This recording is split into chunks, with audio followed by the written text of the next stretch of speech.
Olá novamente, cursistas. Sejam muito bem-vindos. É um prazer estar com vocês. Eu sou o professor Dr. Leonardo Finelli, psicólogo e pedagogo, e darei seguimento à nossa disciplina Prática Pedagógica com o Uso da Televisão e Audiovisual, do curso de pós-graduação Lato Sensu em Docência em Educação e Tecnologia, do Instituto Federal de Educação, Ciências e Tecnologia do Norte de Minas, IFN-MG. Hoje nós caminhamos para o final da nossa disciplina e, para tal, eu trago um texto diferente. Hoje trabalharemos com um fragmento de uma dissertação que analisou as dificuldades da produção da TV educativa no Rio de Janeiro.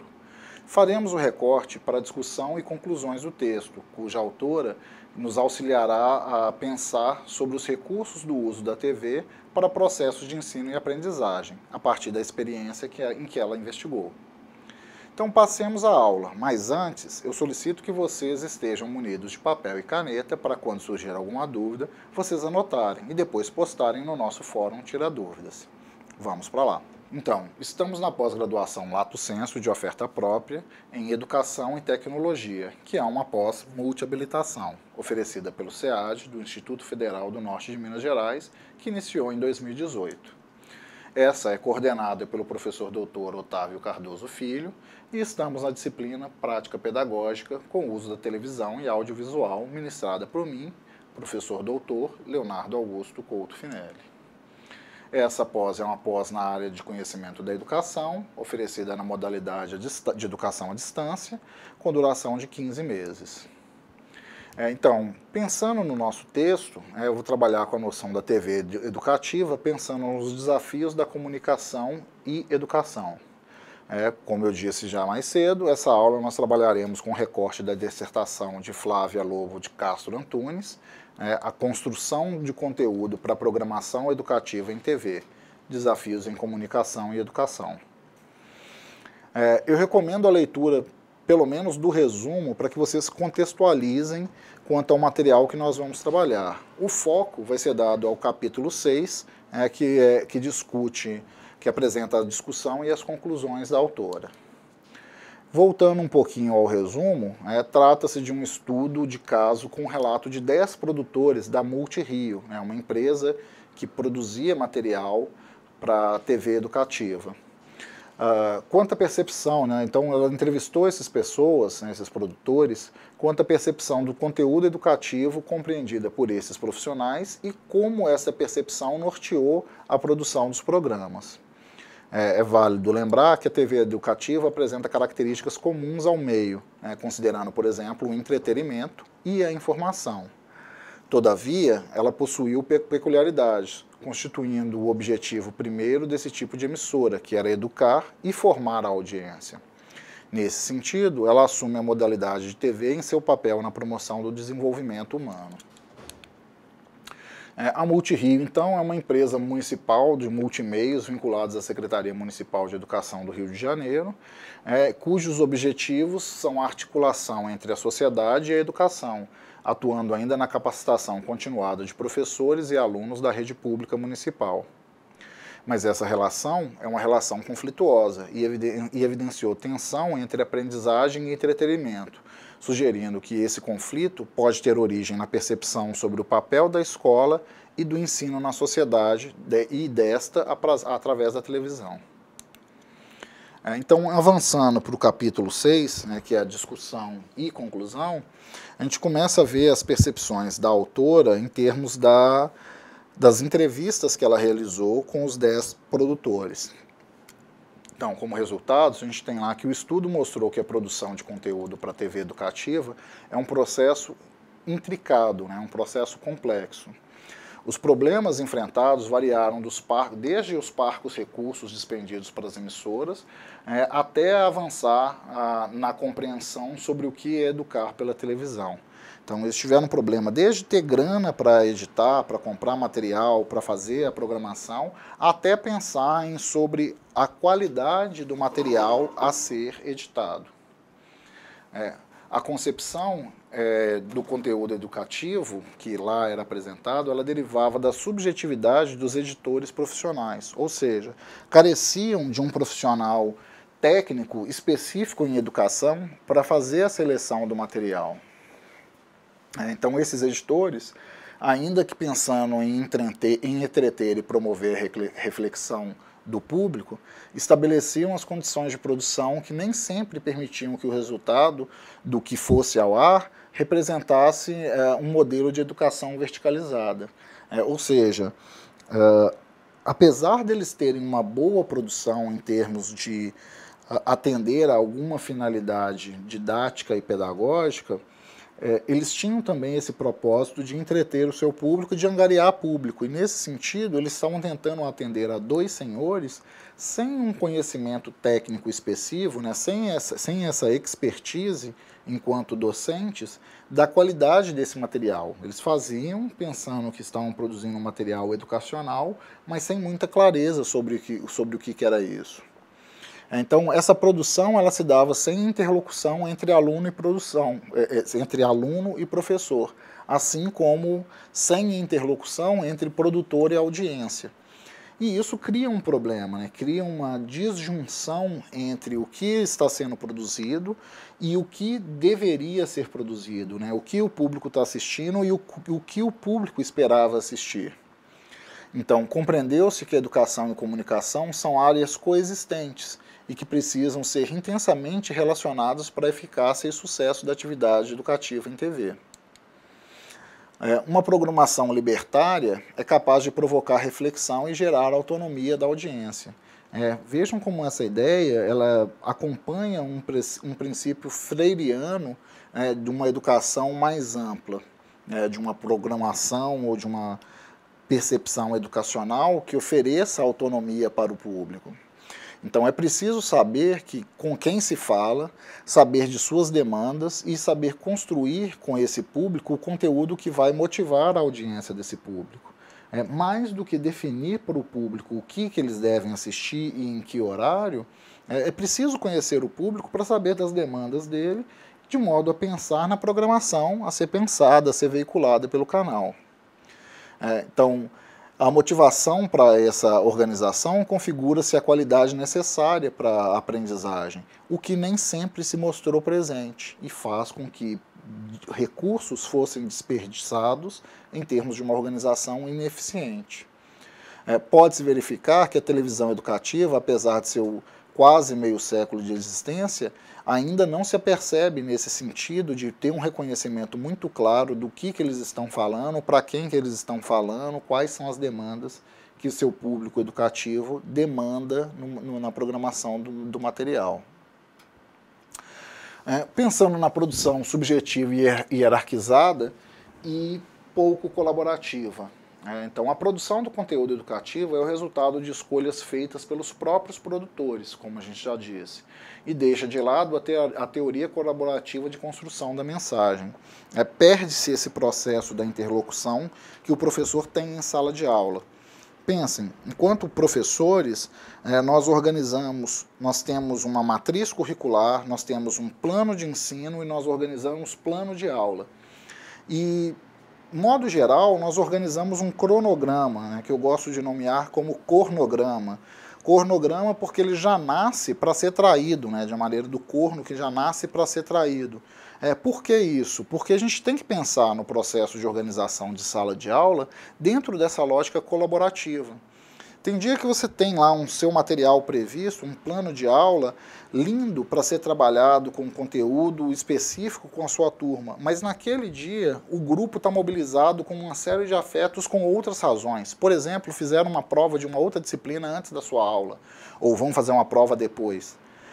Nesse dia, você não consegue prender a atenção do seu público, dos seus alunos, da mesma maneira que você o faria em outras ocasiões. Então é possível negociar dentro do seu cronograma, ou como eu gosto de nomear, cornograma, a apresentação desse material em um momento mais oportuno, em que vai promover mais aprendizagem. Essa interlocução que é possível na sala de aula, porque você está ali com contato direto com seus alunos, inexiste na programação da TV educativa e criava problemas. Então, a determinação sobre o que é ou não conteúdo educativo partia da Secretaria Municipal de Educação ou dos diretores da empresa. Ora, qual a formação, qual a capacitação, qual o conhecimento de causa desses gestores, seja da secretaria, seja da empresa, para selecionar um dado conteúdo como um conteúdo educativo. Não que não tivessem nenhuma competência e eles errassem sempre, mas não necessariamente eram os melhores especialistas para fazer essa seleção. Algumas vezes os professores demandavam alguns conteúdos e esses professores que faziam essa demanda são especialistas na área em função da circunstância lógica do sistema. Então um professor espectador mandava lá uma carta, entrava em contato com o áudio, solicitando uma programação específica, e essa, penso eu, é muito mais interessante de ser atendida em função de ser uma demanda real de um público real. Deve-se depender da diretriz do professor quanto à determinação do conteúdo, forma de apresentação e utilização da informação. Esse conteúdo, então, é experimentado na ação e efeito de educar, capaz de avaliar e propor objetivos indispensáveis quanto à construção do conhecimento. Dentro desse modo de produção e elaboração do conteúdo, o receptor se constitui apenas como receptáculo da mensagem e não como coautor do processo, ou um cogerador, um coprodutor desse conteúdo. Ou seja, o público do programa acaba funcionando como um aluno em sala de aula que é apenas um receptáculo da informação, de uma aula dialogada, como vocês estão sendo, por exemplo, nessa aula que eu estou apresentando. O objetivo, então, identificado em muitas das respostas dos entrevistados reside na ideia de levar conhecimento e provocar a reflexão do público que está assistindo aos programas que eles estão selecionando. Mas ainda assim, eles estão trabalhando dentro de uma perspectiva expositiva, em que você apresenta um material e que não há necessariamente uma reflexão, ou pelo menos não há um momento formal de reflexão sobre esse conteúdo, em função do distanciamento do material que está na TV educativa e o público acessar a esse material.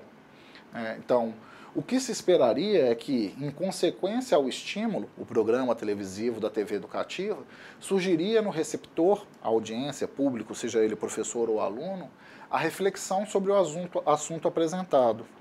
Mas se eu não tenho uma massa, se eles não estão numa coletividade, se eles não estão num espaço de sala de aula, a reflexão nem sempre vai ser compartilhada. Às vezes o aluno até assiste, começa a pensar sobre aquilo, mas ele não tem com quem compartilhar essa experiência, com quem pensar junto.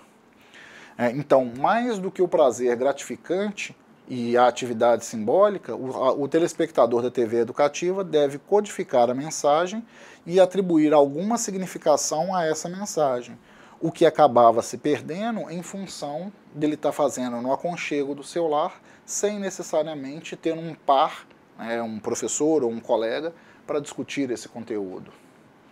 Então, criar conteúdo como suporte midiático de política pública de educação incorre-se no risco de deturpar a empatia. Você perde o interesse do aluno em função de selecionar anteriormente para ele o conteúdo. Ao se assumir o papel de dirigente ou de apresentador, já não há uma tendência a pensar ou se sentir igual à audiência. Porque se detém esse poder, você seleciona.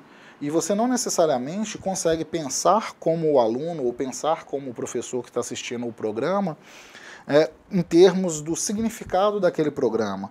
É um programa que você considera bacana, mas que não necessariamente promove a mesma reverberação afetiva no público como promove para você. Eu gosto muito dessa ideia do Kaplan, que é um pesquisador sobre educação argentino, que fala que passa-se a falar de coisas de nossa convicção, da nossa experiência, e não da experiência e expectativa dos destinatários. Então, quando você assume a direção desse tipo de programa, é comum que você apresente programas que apresente uma programação que seja do seu interesse e não necessariamente do interesse do público. Por que eu estou falando disso? Por que eu estou reforçando isso? Porque isso também acontece conosco no espaço de sala de aula.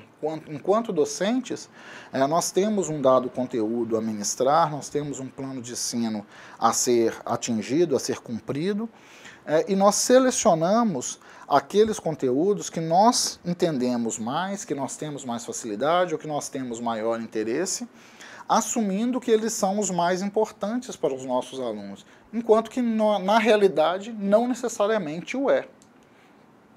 Então, a pedagogia deve estimular a autonomia do educando. Volto com uma outra ideia freiriana. Então, pensar nessa autonomia do educando é pensar que ele também deve ter voz no processo de seleção do material, em termos da escolha dos tópicos ou conteúdos que vão ser discutidos.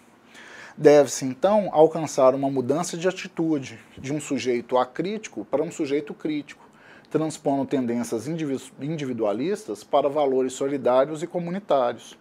É pensar que a programação da TV educativa tem uma finalidade para um público, mas para isso eu preciso conhecer esse público. Se eu não conheço, não tem porquê eu ficar mantendo essa programação. Então, o educando não necessita tanto dos dados e conteúdos quanto de ter exercitada a sua capacidade de perceber o seu entorno. Se eu penso nessa realidade, vamos pensar na realidade do programa, da multimídia no Rio, eu tenho que pensar, por exemplo, nas realidades dos morros cariocas. Eu tenho que pensar, por exemplo, nas maravilhas da cidade do Rio, dos pontos turísticos da cidade do Rio. Eu preciso pensar nos museus e parques, eu preciso pensar nas praias. E todos esses elementos que eu estou trazendo são importantes para as vivências daquele público, daquela comunidade que vivenciam aquela realidade. Só transpor esses programas lá do Rio de Janeiro para cá, Minas Gerais, por exemplo, eu vou estar mitigando completamente a experiência de percepção do entorno, da integração do indivíduo, no caso o aluno ou o professor, com o seu entorno. Por quê? Porque ele é vinculado em um outro estado que foge à sua realidade. Então, só há verdadeiramente aprendizagem quando há processo, quando há autonomia dos educandos em termos de conhecer o conteúdo, de conhecer a realidade e se integrar com essa realidade.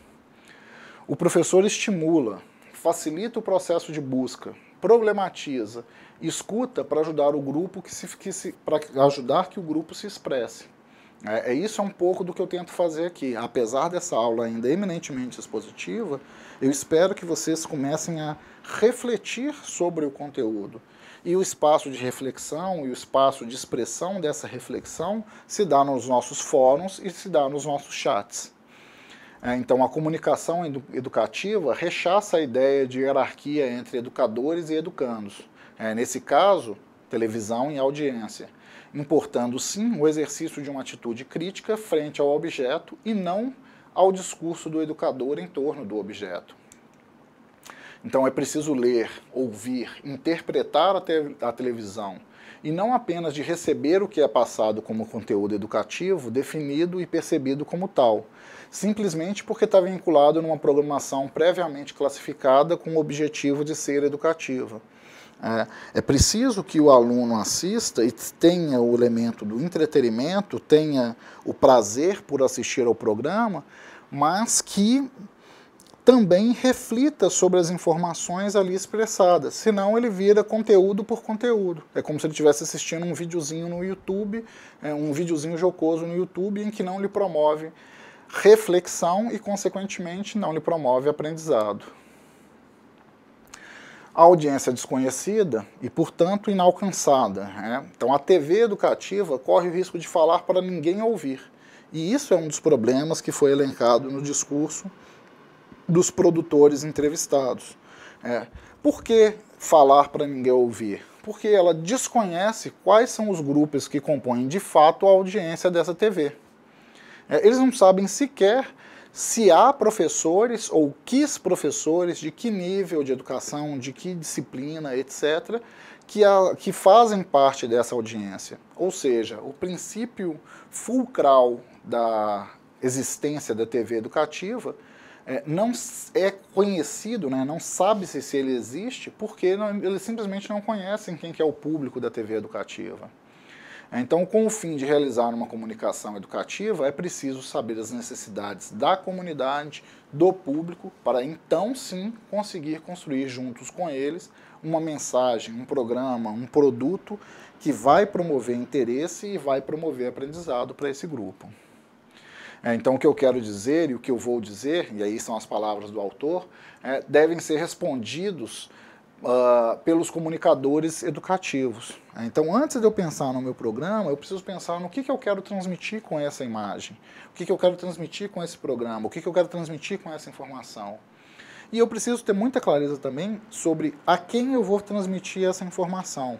Vocês se lembram da nossa última aula, quando eu pensei na utilização do vídeo em sala de aula, com o aluno produzindo e consumindo o vídeo? Então, quando ele pensa na produção de vídeos, quando você pensa enquanto educador em colocar o seu aluno a trabalhar com o vídeo como produto, a trabalhar com o vídeo como um processo em que ele vai produzir um vídeo, é importante no processo inicial de roteirização que eles estabeleçam o que eles pretendem dizer e para quem, qual que é o público deles.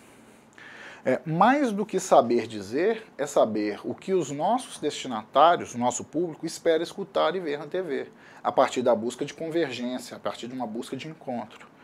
Então, os nossos destinatários têm os seus interesses dos mais variados, né, suas preocupações, suas necessidades, suas expectativas, e está esperando que falemos das coisas que lhes interessam, não das coisas que nos interessam. E aí que há uma dissonância muito significativa entre o investimento que é feito na TV educativa e o retorno que ela promove, visto que os produtos produzidos são muito bons, mas não necessariamente atingem um público, logo não necessariamente apresentam eficiência, ou seja, de nada adianta eles serem muito bons, serem bem produzidos, se eles não conseguem atender ao seu objetivo principal, que é educar. Então, deve-se examinar o público a qual se dirige as mensagens. A escolha dos textos, das imagens, dos sons, do tempo, dos formatos de distribuição dos programas na grade de programação existe em função de alguém que espera que seja algo X ou algo Y, um público X ou um público Y que espera determinada programação. Avançando então para o conceito de cultura como uma apropriação cultural, um modelo institucional de teleaula foi considerado ultrapassado e desinteressante. Ops, olha o que a gente está fazendo aqui, teleaula, né? Ou algo muito semelhante ao modelo da teleaula. O mesmo é admitido como um formato apropriado para a televisão, mas já não mais, por exemplo, para a mídia de stream, como a gente vai utilizando, ou num ambiente virtual de aprendizagem. E isso é uma incongruência que insinua que o modelo formal tradicional de ensino acaba por prevalecer no momento de criação e produção dos programas, mesmo que haja um anseio em romper com esse paradigma. Olha eu aqui tentando ensiná-los a como fazer, fazendo da maneira errada. Pois é, por que isso? Por que essa incongruência? Porque isso é parte de um formato educacional ao qual eu fui levado, ao que eu sou levado a trabalhar. Então, dentro desses recursos, eu apresento a própria crítica ao meu trabalho, reconhecendo que eu não estou utilizando o melhor recurso, reproduzindo um formato já ultrapassado, mas ainda assim tentando trazer uma reflexão crítica sobre esse formato, sobre esse recurso, sobre essa utilização, para que seja modificado eventualmente no futuro. Então, a sala de aula e o espaço da TV são representações sociais. Em ambos, eu posso ver e desenvolver personagens e ações que replicam comportamentos fora dos muros escolares e em frente à tela. Então é possível reconstruir as regras e as normas existentes entre as pessoas nas situações da vida através de situações simbólicas, que podem ser muito bem expressas em situações filmadas, em situações ficcionais produzidas por um vídeo, por um filme, por uma película, seja ele um videozinho curto, seja ele um vídeo longo, por um filme curto, um curta-metragem, um longa-metragem, uma série, uma novela. Do lado de fora da escola e da TV, alunos e telespectadores experimentam um aprendizado em rede, de uma forma coletiva e colaborativa por meio das mídias sociais.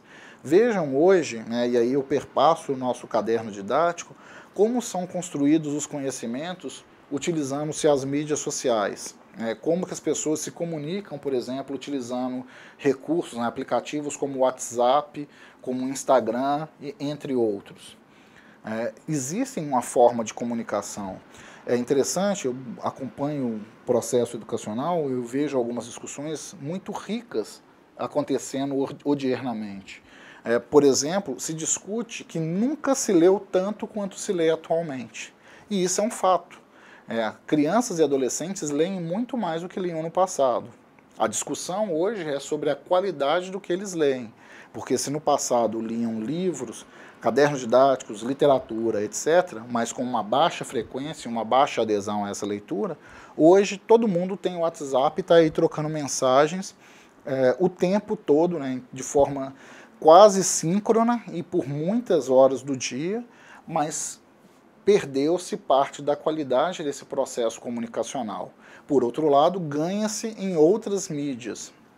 Então, utilizando o WhatsApp, eles leem, eles mandam áudio, eles ouvem áudios, eles mandam imagens, discutem imagens, mandam vídeos e recebem vídeos e trabalham com esse material. Então, é um processo de aprendizado coletivo e colaborativo que faz uso das mídias sociais, que são recursos que nós ainda não utilizamos ou utilizamos de maneira muito precária para o processo educacional. Visões diferentes de TV educativa, pensando então entre a forma e o conteúdo, existe uma oposição binária entre conteúdo e forma do que é produzido na TV educativa. Então, é possível educar sem evidenciar o propósito educativo numa programação, configurando, por exemplo, a existência de outras pedagogias e meios de educar. Como assim? Existem diversas formas de produzir conhecimento, de produzir educação. Então, existe o que a gente chama de educação formal, que é aquela tradicional, restrita aos espaços formais de educação, por exemplo, a escola. Existe também a educação não formal, que é aquela oriunda de espaços populares, sociais e culturais, resultado de trocas entre os indivíduos, como eu falei anteriormente, por exemplo, no uso do WhatsApp. E agora a gente pode pensar numa terceira categoria, a educação informal, que não vê a educação como um simples resultado de ações mais ou menos ligadas ao sistema escolar prescritivo, mas como a soma de todos os estímulos sociais, incluindo as mensagens midiáticas, que atualmente ocupam um lugar central no dia a dia da sociedade. Então, na dimensão da educação informal, é que são feitos esforços educacionais por meio dos veículos de comunicação. Não existe um educando a quem se anuncia e explicita claramente a intenção de oferecer a educação e que, por sua vez, se coloca expressamente na atitude expressa de receber essa informação. Então, não exige-se do receptor a intencionalidade, a vontade consciente de aprender. Essa intencionalidade de aprender eu espero do meu aluno em sala de aula.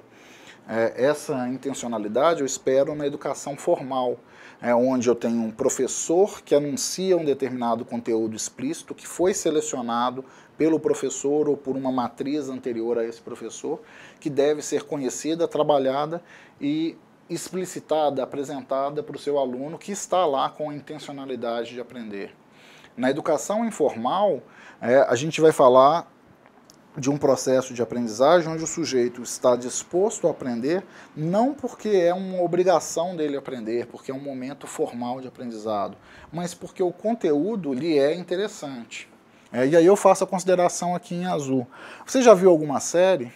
Já aprendeu alguma coisa nela? Já assistiu algum programa de pesca? Algum programa desses de sobrevivência no meio do mato? São interesses pessoais, cada um de nós tem os mais diversos interesses e nós vimos esses programas e achamos interessantes e, consequentemente, a gente aprende uma série de técnicas, uma série de dicas, uma série de funcionamentos em termos desses programas. Alguns são mais reais, alguns são mais ficcionais, alguns são mais plausíveis, outros são mais absurdos, mas fato, você assiste e acredita ou não naquela informação, mas de modo geral você aprende alguma coisa com esses programas, com uma série, com uma novela, com um programa televisivo, etc. Esse é o formato, essa é a intenção da que a gente chama de educação informal. Então, o telespectador da informação, da educação informal recebe espontaneamente a mensagem, porque ele está interessado no programa, porque a mensagem foi capaz de captar a atenção desse espectador e de mobilizar a sua audiência. Então, a mensagem foi competitiva em relação a outras mensagens ofertadas ao consumo do público. Quando você seleciona um dado canal de TV para assistir um programa A, necessariamente você deixou de assistir um programa B. Quando você seleciona assistir uma série A, por exemplo, num canal de streaming, você necessariamente gastou o seu tempo, consumiu o seu tempo com essa série e deixou de ver um material B. Pensem o quanto nós, enquanto alunos em graduação, em pós-graduação, sofremos tendo que estudar no sábado à noite em vez de poder sair por uma festa. Pense o quanto o seu aluno sofre no momento em que ele tem que se dedicar para um estudo, para realizar um trabalho no final de semana e não pode ver a série que ele quer assistir. Ele está competindo, né? Essa série ela compete pelo tempo e pela atenção desse espectador e ela promove aprendizado ou até mesmo dificulta o aprendizado da educação formal porque o aluno vai estudar frustrado porque está gastando o tempo que ele gostaria de gastar vendo uma série. Então, principalmente pela TV, a aceitação do entretenimento, do prazer, como uma parte indissociável do processo de aprendizagem. Assim como eu trouxe anteriormente lá a programação do Hermes e Renato, eu trago aqui o desenho educativo, e aí no caso eu vou indicar o Show de Luna, que tem um fácil acesso pelo YouTube, que ilustra bem a lógica do entretenimento educativo. Ele é voltado para um público infantil, de idade precoce, poucos anos, 3 a 5 anos, trabalha com uma lógica de repetição e é extremamente educativo. Então, é um tipo de programa que direciona-se para um público e que trabalha já dentro dessa lógica da educação informal.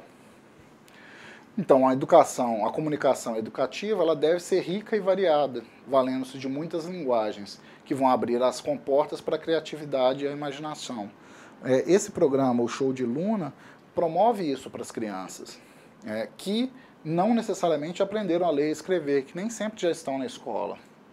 No entanto, enquanto comunicação educativa, reproduzir a hierarquia da escola tradicional, nós vamos ter na televisão ou no rádio a imagem refletida desse tipo de educação e certamente uma programação enfadonha.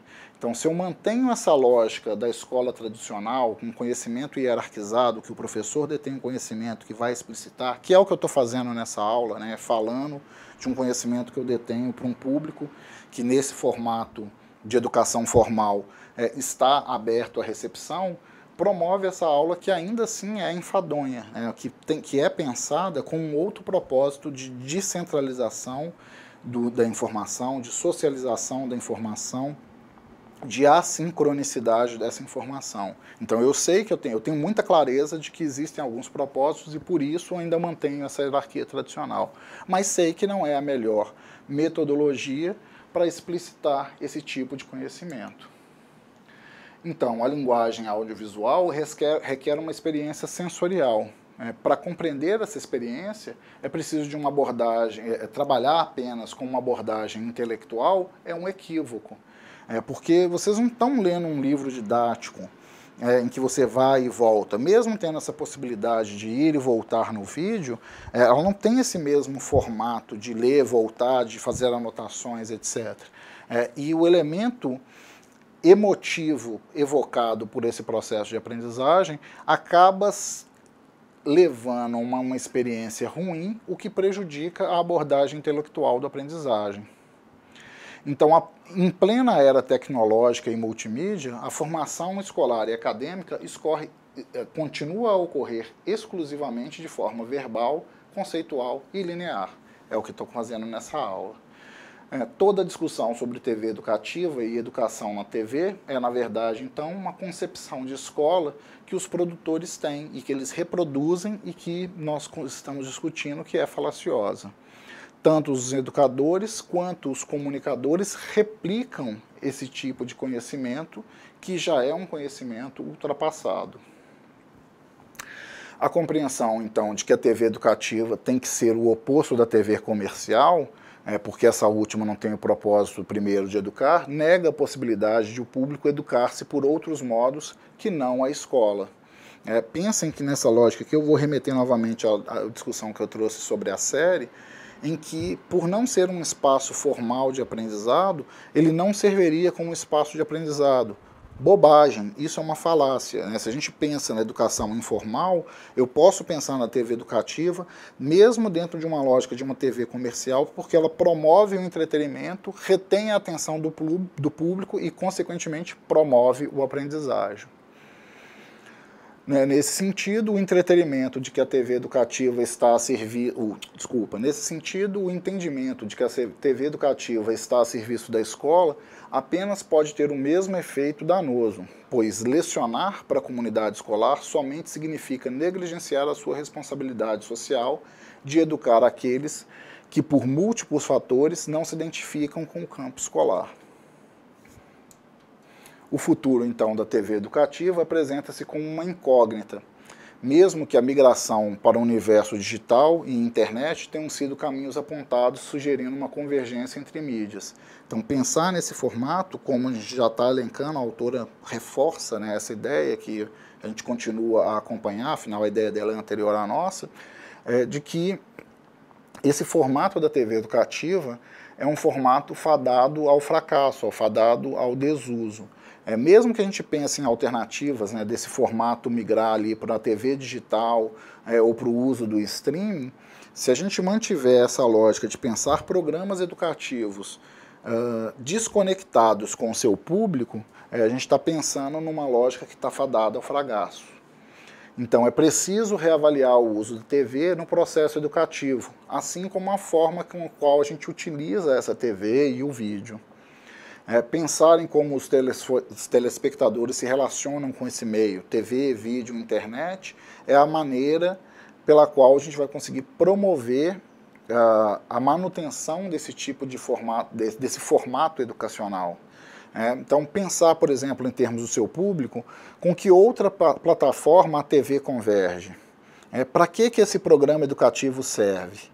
Onde que esse telespectador assiste a esse programa? Em que local? Em casa, na escola, no ônibus, no deslocamento, na fila do banco, etc. Como que ela é vista? É utilizando a televisão, é utilizando o data show na sala de aula, é utilizando o celular nesses espaços de mobilidade? Quem que assiste? É o aluno? É o professor? São ambos? É um telespectador de modo geral?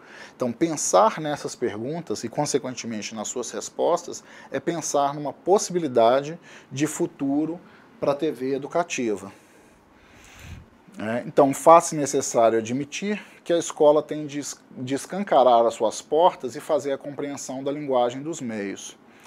Não usar os meios como suporte e apenas substituir o quadro negro pela lousa digital, que é o que a gente está fazendo, por exemplo, nessa aula. Fazer isso é limitar o uso do recurso.